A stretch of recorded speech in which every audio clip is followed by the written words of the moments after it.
Do words right.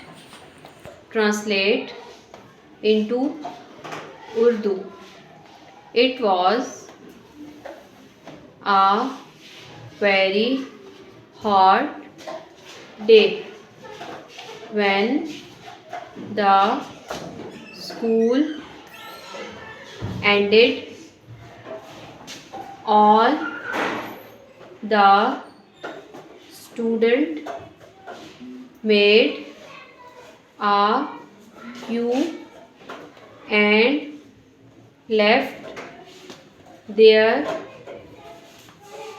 classroom for home. Ali was also going home, but he was hungry.